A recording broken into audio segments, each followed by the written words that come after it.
Chotila national highway ઉપર ગૌરક્ષકે ચક્કાજામ કર્યો।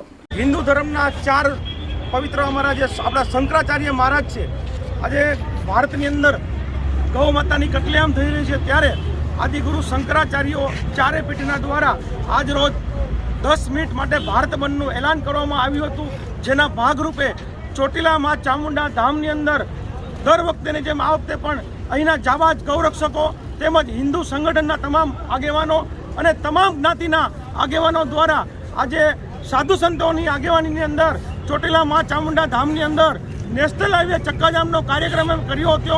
કારણ કે અમારો આ ગૌ માતા રાષ્ટ્રીય માતા જાહેર થાય અને ભારતમાં ગૌ હત્યા મુક્ત કાનૂન બને એવી ભારત સરકાર પાસે અમારી માંગણી છે।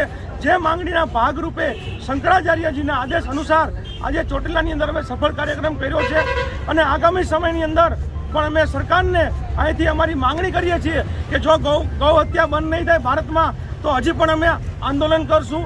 ત્યારબાદની જે કોઈ પરિસ્થિતિ થાય તેની જવાબદારી સરકારશ્રીની રહેશે।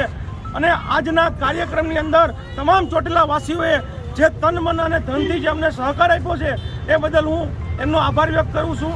અને આગામી સત્રની અંદર એક જ અમારી માંગણી છે કે ગૌ માતાને રાષ્ટ્રીય માતા જાહેર કરો, અબ નહીં તો કબ નહીં, ગૌ માતાની કતલેઆમ રોકવામાં આવે એ જ માંગણી છે। આ સિવાય અમારી કોઈ માંગણી નથી।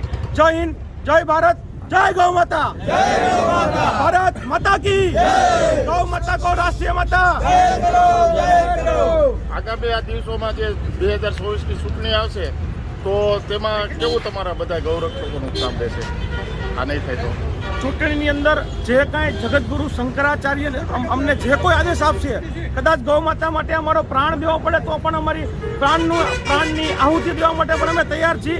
અને સરકાર નહીં માને તો જે સમય અનુસાર અને શંકરાચાર્યજીના જે કોઈ આદેશો આવશે એ અનુસાર અમે બધા પગલાં ભરશું।